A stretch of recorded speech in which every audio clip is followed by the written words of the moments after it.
Hello, welcome to another episode of the podcast. My name is Richard Lester, and I'm in a very nice house out in Midtown today. And my guest is Marco Pave, up-and-coming hip-hop artist from Memphis, Tennessee. And you've got not only are you doing hip hop stuff, you've got a million things kind of going on right now. Man, 1,000,001.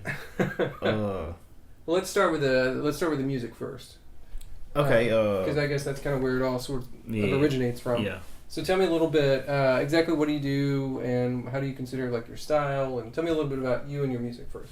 My music is like I say, hip hop. I've been influenced by the greats from Memphis, 3 6 Mafia, Yo Gotti, Player Fly. But I use those guys to make my own style. I can incorporate what they did, and I look at them and study those guys, and then I make my own stories. It's not the typical quote unquote what you might hear from a Memphian, but it's Memphis. Like I'm not one of those guys that say, "Oh, I don't sound like a Memphis guy, so you gotta listen to me." But I'm a Memphis guy, but I'm just giving a different perspective. So I basically just talk about what I've been through in my life. Can't duplicate what I've been through. Right. Like a lot of people just go and write raps and talk about things that they never done in their life. But I'm just writing about me working at Kroger, me working at McDonald's, losing jobs and going to school, conversations with my mom, conversations with my dad, with my friends, like just real life. Yeah. Now, I was listening last night. I was listening to some of your stuff, and it seems to be a little more, I don't know what the exact term would be, a little more self-aware. Mm-hmm. Maybe it's not, like you're saying, it's not just about having money and doing all this kind of stuff. And, you know, a lot of Memphis rap tends to be sort of, I don't know, bragging about stuff they don't seem to have. Mm-hmm. You know what I'm saying? And then in the interview I was reading, too, I believe you described yourself kind of as a backpack rapper. That's the term. That's the term that originated for rappers. I guess this more of my style. I really just don't tend to, you know what I'm saying, associate myself with that, but that's what most people would associate me with being. But backpack rappers are the new superstars now, because you take Drake, you take Kendrick Lamar, you take Kanye West, you take the list goes on. Mm-hmm. And those guys specifically rap about their life, what they've been through. They're not talking about things that are impossible to take place, or rapping about bitches and hoes all the time. Right. It's way more deep than that.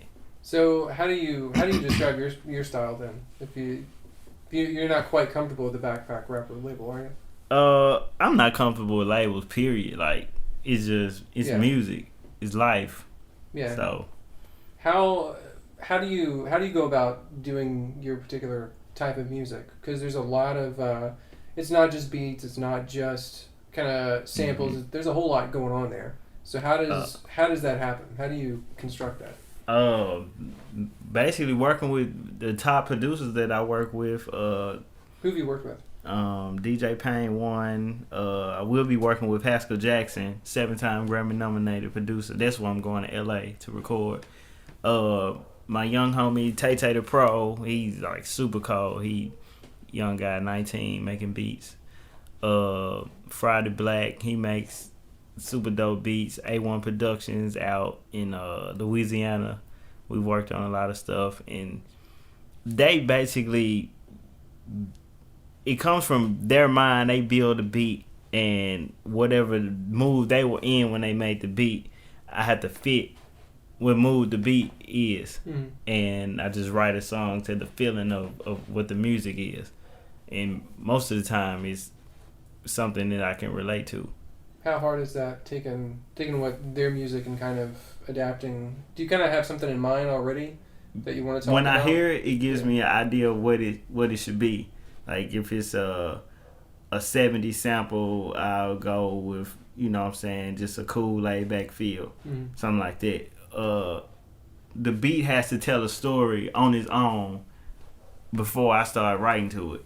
Like I have to listen to it and be like, okay, where can I go with this song?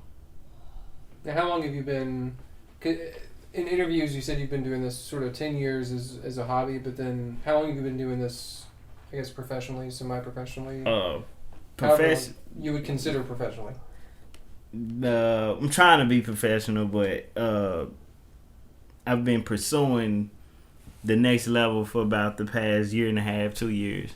And it seems like it's kind of taken off. Yeah. Yeah. So what happened a year and a half ago that's led to all of this? Man, a year and a half ago, I was stuck at a dead end job, working security for Kroger. Yeah. Was in school, didn't have a clue why I was in school. I knew why, but it was because people were telling me, "Oh, you need to go to school, rap. You need a backup plan." Blah blah blah blah blah. So listening to that, still trying to live this quote unquote regular guy life, and I got fed up. I lost the job at security, and then I was like, you know what, fuck it.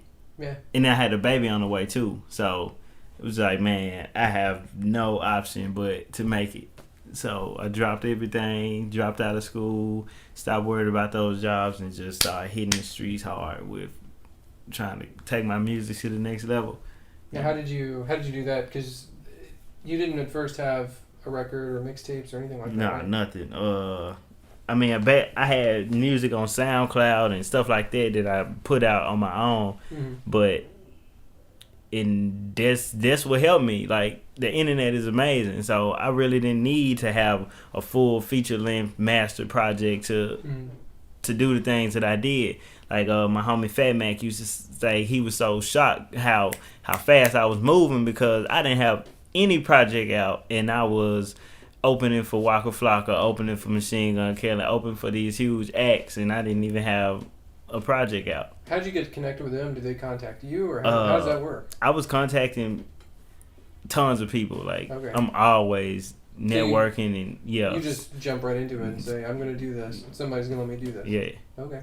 Nobody gonna tell me no. And if you tell me no, I'm gonna go to somebody else. That's good. Like, it's that simple. I've known people that have, spent 15 years, recording, putting out stuff, and not getting anywhere, and you're just kind of in there kicking down the doors and making it happen. It's way deeper than just the music. It's about how you feel about if you're not confident with what you're doing, like, you just, okay, am I recording this music just because this is what I'm supposed to do, or am I doing this because this is what I want to do? Like, I'm not ever gonna go to the studio and record if I'm not up to recording. Like, that's just pointless. Cause I listen to the music 5 months from now and I'll be like, I fucking hate this song. Right.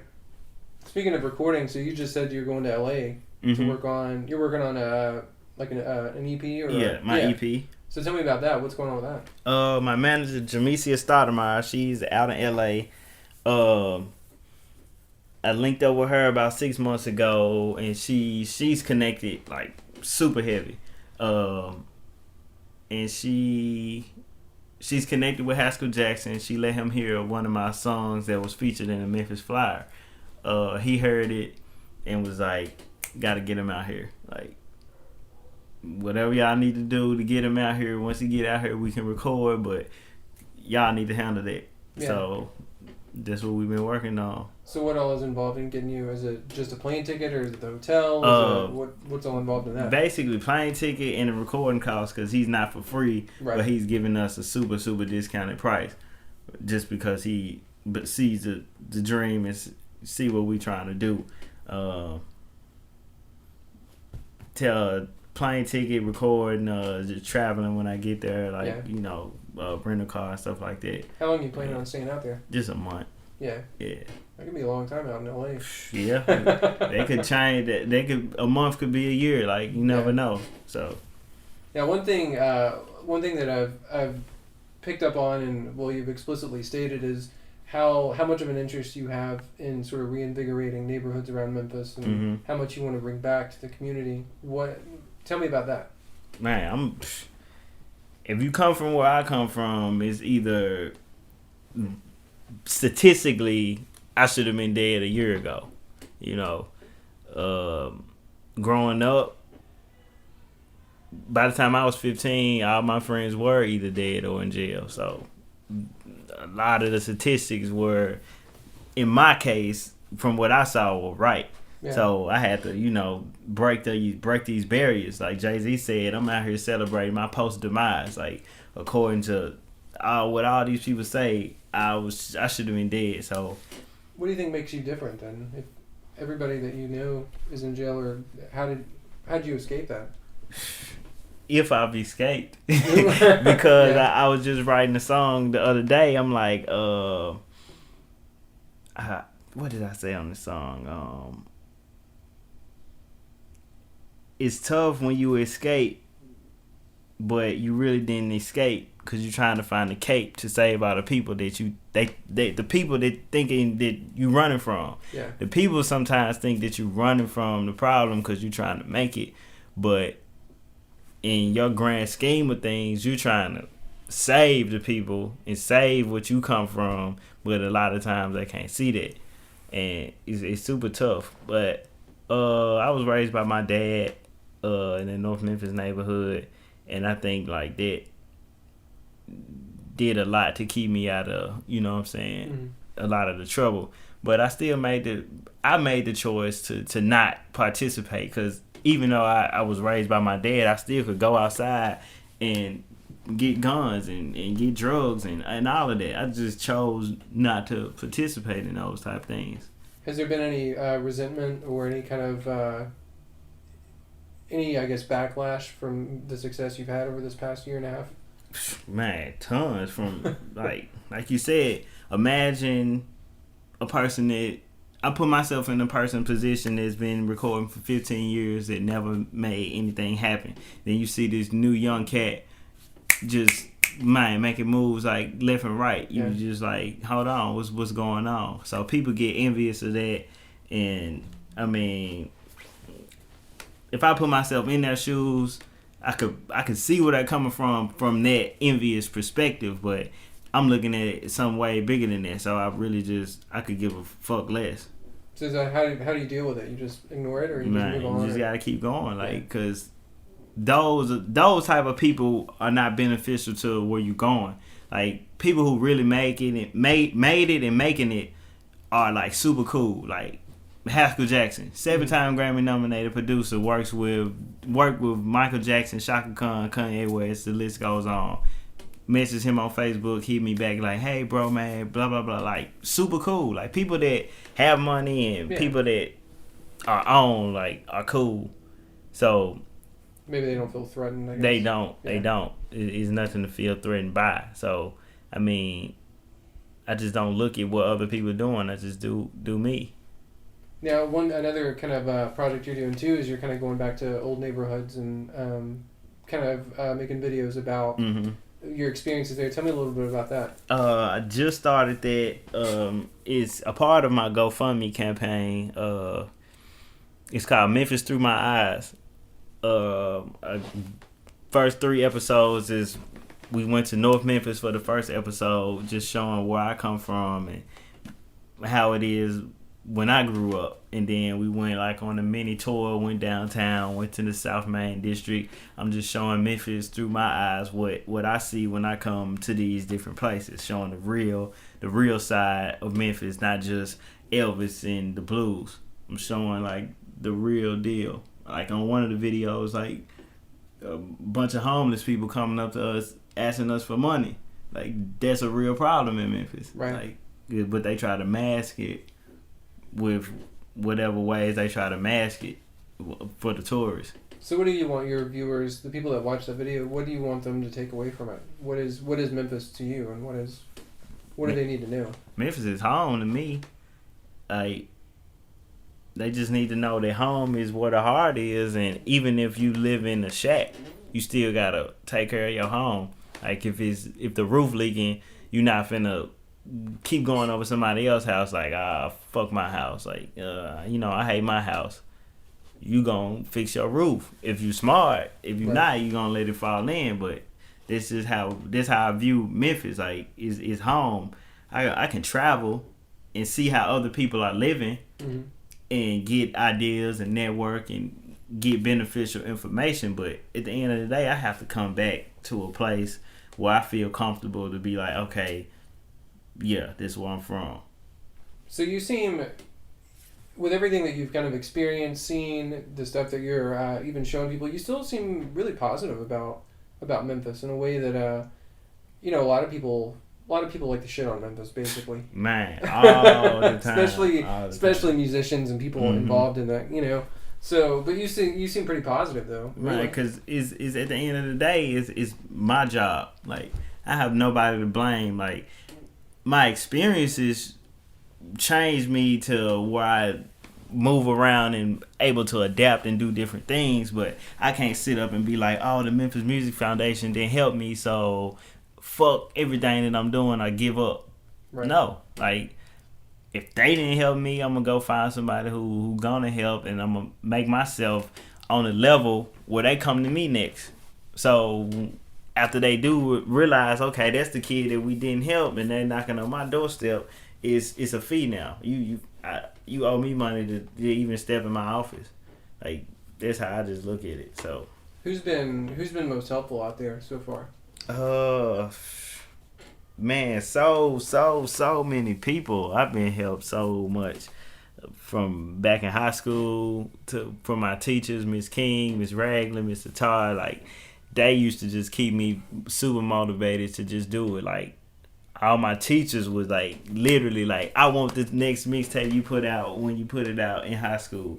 And just to see that people in that late 20s and 30s supporting a kid in the ninth grade like that really pushed me forward.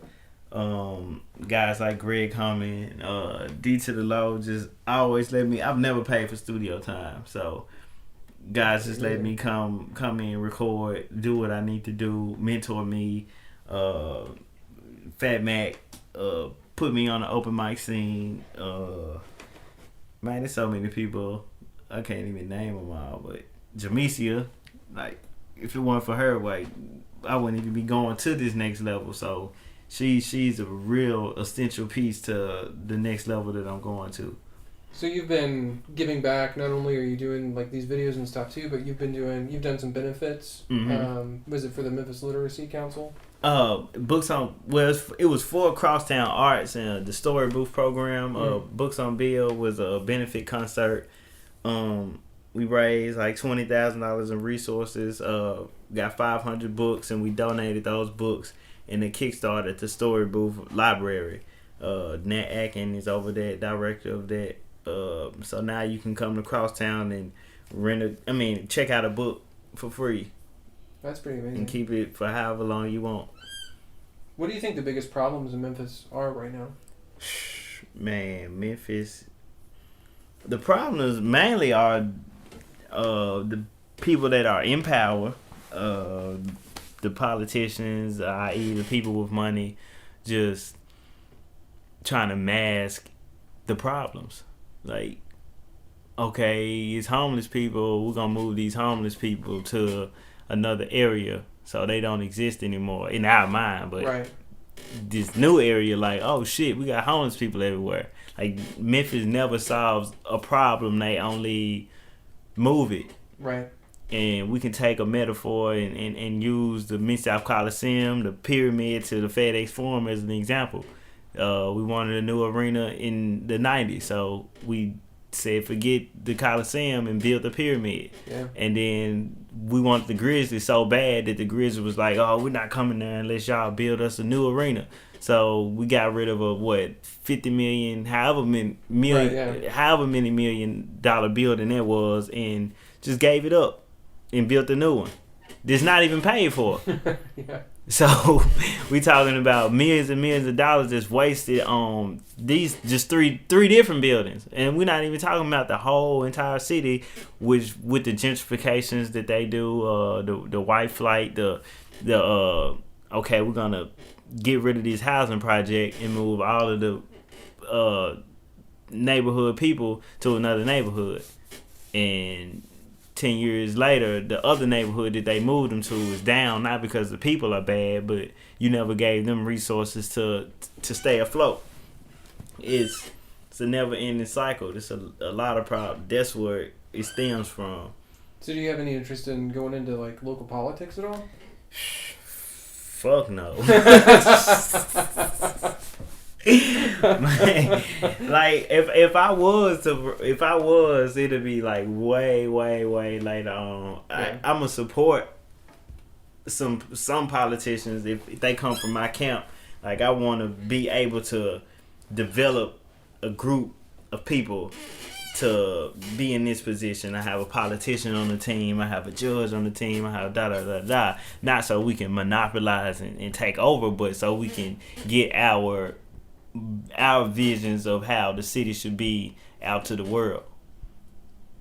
What's next for you at this point? You're going to LA, obviously. Mm-hmm. When do you go there?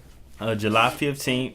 The plane leaves July 15th at 10:30 a.m. Man, how do you feel about that? So excited. Yeah. Is there any nervousness or? All nervous. Yeah.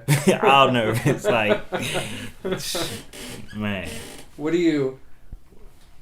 I mean, that's just such a huge thing. How supportive is your family and friends on this? The sad part about my family is, like, they just don't understand what it is. Like, sometimes your family just can't see the light that you shine onto the world, and sometimes they don't want to see it because they used to seeing you as just a younger brother or the person that used to mess up all the time, or just whatever vision that they had of you. They just can't see, like, other people looking at you like inspiration. I have tons of people like twice my age coming up to me daily like, bro, you inspired me to do da da da da da.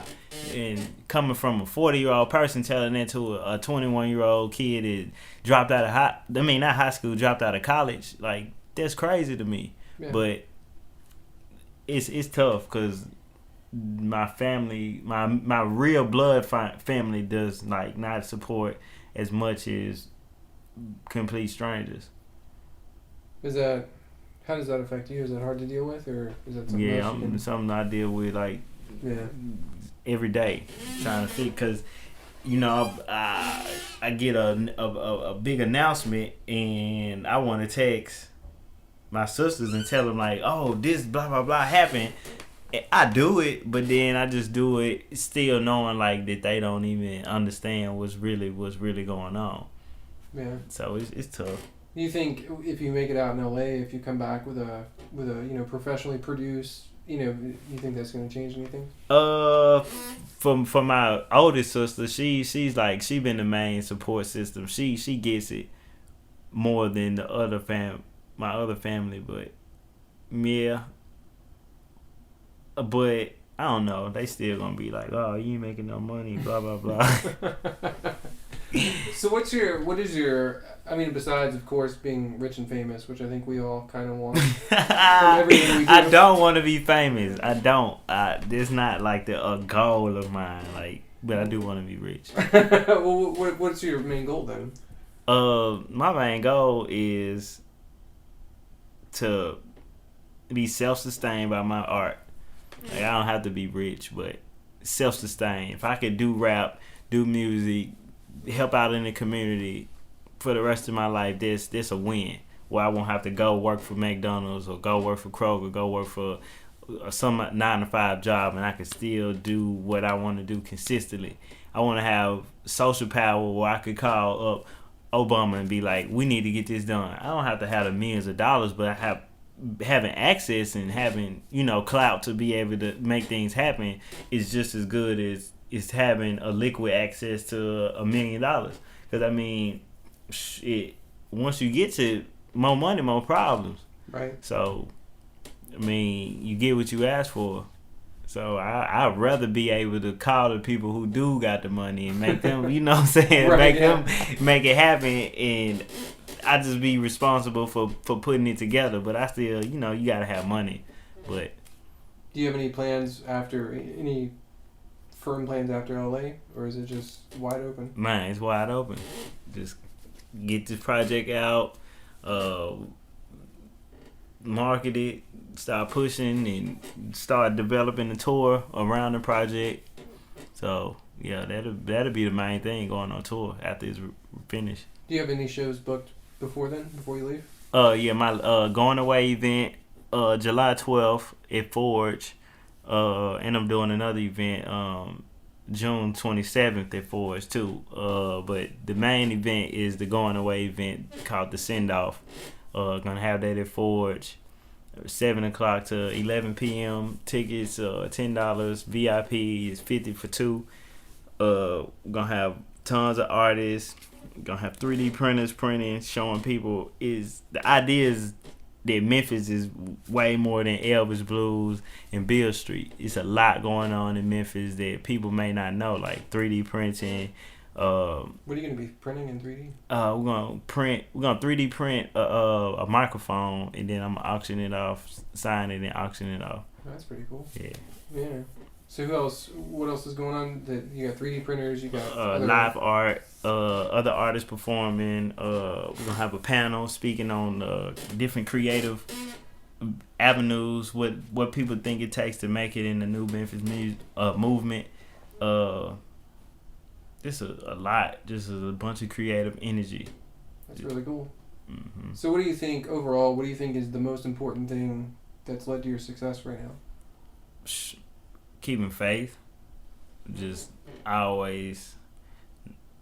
I mean, like, I'm a human, and I get down. I've been voiced. So many people's told me what I need to do, but just still somehow like saying fuck that, and just doing it anyway. Is that what you would tell, like, if there's a kid out there that's listening to this who wants to be the next you? What would you tell them? Man, listen to your dreams, man. Listen to your dreams. That's all I can say. Like, no matter what people tell you, if they're not immediately supporting your dream, if they're not putting money up for it, tell them to shut the fuck up. That simple. So, for the listeners, where can we go online to hear more and keep up with you? Follow me on Twitter at King of Marco. Follow me on Instagram at King of Marco. Follow me on my blog, kingofmarco.tumblr.com. The music page is Marco Pave on SoundCloud. Just type that in, MarcoPave. YouTube, same thing. You just want to find it on Google. You can find some shit that I might not even know about. So you can Google Marco Pave. But mainly the social media, I'm updating all the time. So at King of Marco on everything. KingofMarco. Awesome. Well, Snake, good luck to you out in LA. I hope that blows up for you, and hopefully I'll see you at the send off. And thank you for being on here. Really appreciate it. No problem, man. All right.